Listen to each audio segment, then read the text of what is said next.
नमस्कार दर्शक बंधुरा मधुमिता रान्नाघरे आरो एकबार सबाइके स्वागत जानाई। आज के आमी मिष्टिर एकटी रेसिपि निये एसेछि। दोकानेर मतो किभाबे तुलतुले नरम रसमालाई बाड़ीते तैरी करा जाय सेटाई आजके आपनादेर साथे शेयर करब। रसमालाइर छाना तैरी करार जोन्नो प्रथमे आमी एकटी पात्रे 1 लिटार मतो दूध निये निलाम। काँचा दूधई एखाने आमी व्यवहार करेछि। दूधटाके भालो करे फुटिये जाल दिये नेब। क्रमागत दूधटाके आमी एभाবে नाড়িয়ে নেব, কারণ নিচ থেকে যাতে ধরে না যায়। এইভাবে আমি ক্রমাগত দুধটাকে নাড়াতে থাকব। দুধটা ফুটে উঠেছে।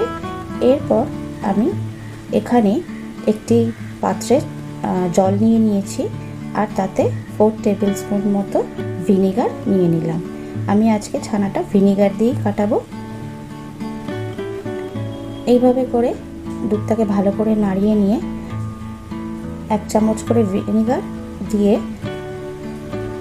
छानाटाके आस्ते आस्ते करे এইভাবে काटिয়ে নেব। একটু করে ভিনেগার অ্যাড করব আর তার সাথে এটাকে নাড়িয়ে নেব, তাহলে ছানাটা খুব সুন্দর তৈরি হয়ে আসবে। এইভাবে করে আমি ভিনেগার দিয়ে দিচ্ছি আর দুধটাকে নাড়িয়ে নিচ্ছি।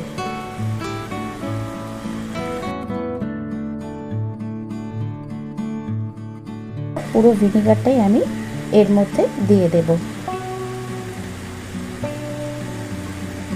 ভালো করে আমি মিনিট 5 ধরে এটাকে নাড়িয়ে নেব যাতে ভিনেগারটা ভালো করে মিশে যায়। দেখুন ছানা আমাদের একদম রেডি হয়ে গেছে। এরপর এটাকে আমি ছেঁকে নেব। এখানে একটা ছাঁকনি নিয়েছি, তার উপরে এরকম একটা সুতির কাপড় নিয়ে নিলাম। आस्ते करे छानाटाके आमी এই কাপড়টার মধ্যে ঢেলে দিলাম। এবার 5-6 বার জল পাল্টে পাল্টে ছানাটাকে ধুয়ে নেব, কারণ ভিনেগার দিয়ে ছানা কাটিয়েছি, সেই জন্য এটাকে ভালো করে ধুয়ে নিতে হবে। লেবু ইউজ করলে এভাবে করে জল দিয়ে ধুয়ে নিতে হবে। টক দইয়ের ক্ষেত্রে জল দিয়ে ধোয়ার দরকার লাগে না। দেখুন এইভাবে করে আমি 5-6 বার করে ভালো করে ছানাটা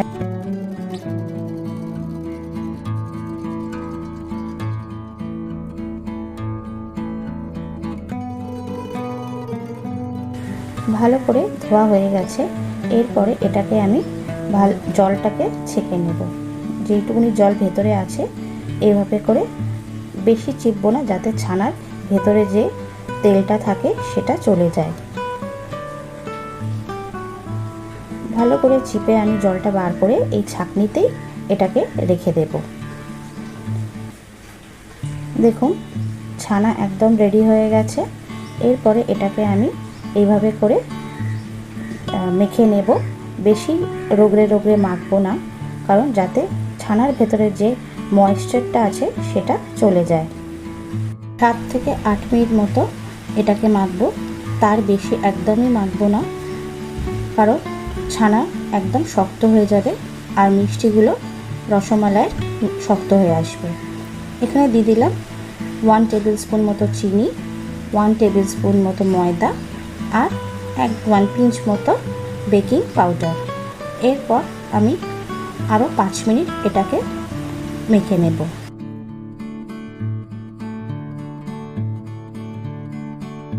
আমি বেশি চেপে চেপে এটাকে মাখছি না।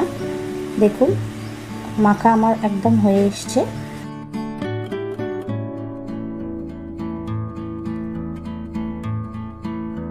এরপর এর থেকে ছোট ছোট করে আমি মিষ্টির ছানা তৈরি করে নেব। দেখুন খুব সুন্দর নরম ছানা তৈরি হয়েছে। এরপর এটাকে আমি ছোট ছোট করে মিষ্টির দোকানে যেরকম ছোট ছোট রসমালাইয়ের ছানাগুলো হয় ঠিক সেই রকম আমি বল তৈরি করে নেব। এভাবে করে হাতের সাহায্যে আমি গোল গোল করে মিষ্টি তৈরি করে নিলাম। আপনারা চাইলে এর থেকে সাইজে একটু বড়ও রাখতে পারেন। আমি একদমই ছোট ছোটই রাখছি, কারণ রসের মধ্যে দিলে এগুলো আরও বেড়ে উঠবে। আর খেয়াল রাখতে হবে মিষ্টিগুলোর গায়ে যেন একটু ক্র্যাক না থাকে, না হলে এগুলো রসের মধ্যে দিলে ভেঙে যাবে, ভালো করে ফুলবেও না। এইভাবে করে আমি সবকটা মিষ্টি তৈরি করে নিলাম। এরপর চলে যাব মিষ্টির রস তৈরি করার জন্য। এখানে ফ্রাই প্যানে আমি বড় কাপের 1 কাপ চিনি নিয়েছি, ঠিক সেই কাপেরই মাপ করে জল দিয়েছি। 3 কাপ মতো জল এখানে আমি ইউজ করেছি। ভালো করে রসটা ফুটে উঠলে আমি মিষ্টিগুলো এর মধ্যে দেব। কিছুক্ষণ এটাকে নাড়িয়ে নিলাম যাতে একটু গাঢ় হয়ে আসে। ঢাকা দিয়ে দিলাম এটা ফুটে ওঠা অবধি। দেখুন ভালো করে ফুটে উঠেছে। এরপর এর মধ্যে আমি এক এক করে মিষ্টিগুলো দিয়ে দেব।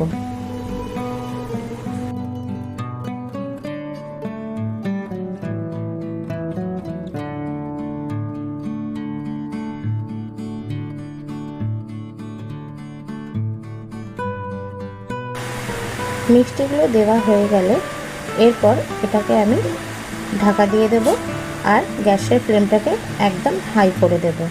দেখুন খুব সুন্দর করে মিষ্টিগুলো ফুটে উঠেছে। এরকম করে আমি 6 থেকে 7 মিনিট মতো এটাকে ফুটিয়ে নেব। ঢাকা খুলে একটু নাড়িয়ে দিলাম। দেখুন খুব সুন্দর এগুলো ফুলে উঠেছে। এরপর আরও একবার আমি এটাকে ঢাকা দিয়ে দিলাম। দেখুন 5 মিনিট পরে এটা আরও ফুলে উঠেছে। আমি ঢাকা সরিয়ে আপনাদের দেখাচ্ছি যে কতটা এগুলো সুন্দরভাবে ফুলে উঠেছে। দেখুন এগুলো সাইজে অনেকটাই বেড়ে উঠেছে। এটাকে আমি ভালো করে আরেকটু নাড়িয়ে দিচ্ছি। এরপর এটাকে আমি আরও একবার ঢাকা দিয়ে দেব। দেখুন খুব সফট তৈরি হয়েছে আজকে রসমালাইয়ের এই মিষ্টিগুলো। আমি ঢাকা দিয়ে দিলাম। এটাকে আরও একবার ঢাকা সরিয়ে চেক করে নিচ্ছি। দেখুন এর সাইজ আগের তুলনায় আরও বেড়ে উঠেছে।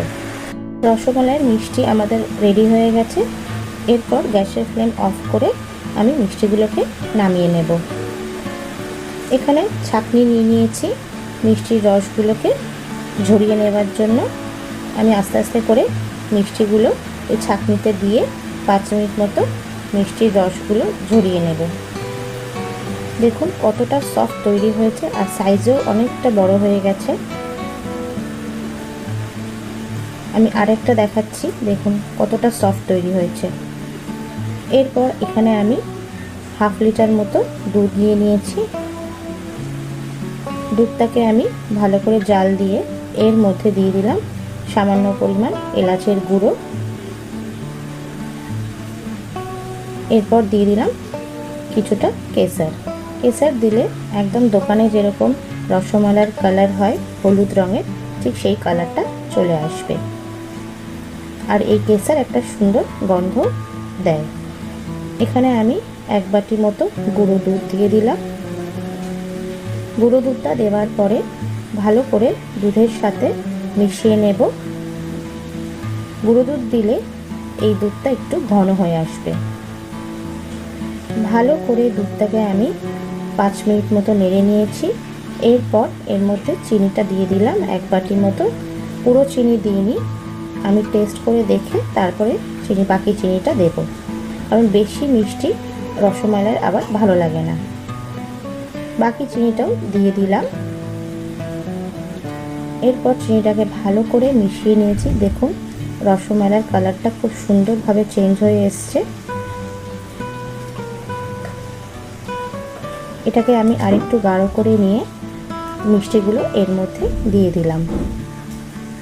মিষ্টিটা দেওয়ার পর আমি 5 মিনিট মতো এটাকে ফুটিয়ে নেব। ঢাকা দিয়ে দিলাম। ফুটে উঠেছে। দেখুন খুব সুন্দর একটা কালারও চলে এসছে। বেশিক্ষণ ধরে এটা ফোটাবো না যাতে মিষ্টিগুলো শক্ত হয়ে যায়। আমার আজকে রসমালাই একদম রেডি হয়ে গেছে। এরপর এটাকে আমি গ্যাসের ফ্লেম অফ করে নামিয়ে নিলাম। আমার আজকের এই রসমালাই রেসিপি আপনাদের কেমন লাগলো নিশ্চয়ই কমেন্ট করে জানাবেন, আর ভালো লাগলে একটা লাইক দেবেন। আর আমার চ্যানেলের নিত্য নতুন রেসিপির আপডেট পাওয়ার জন্য মধুমিতা রান্নাঘরকে সাবস্ক্রাইব করার অনুরোধ রইল। ভালো থাকবেন, সুস্থ থাকবেন। দেখা হবে অন্য কোনো রেসিপি নিয়ে। আজকের মতো বিদায় নিচ্ছি। ধন্যবাদ।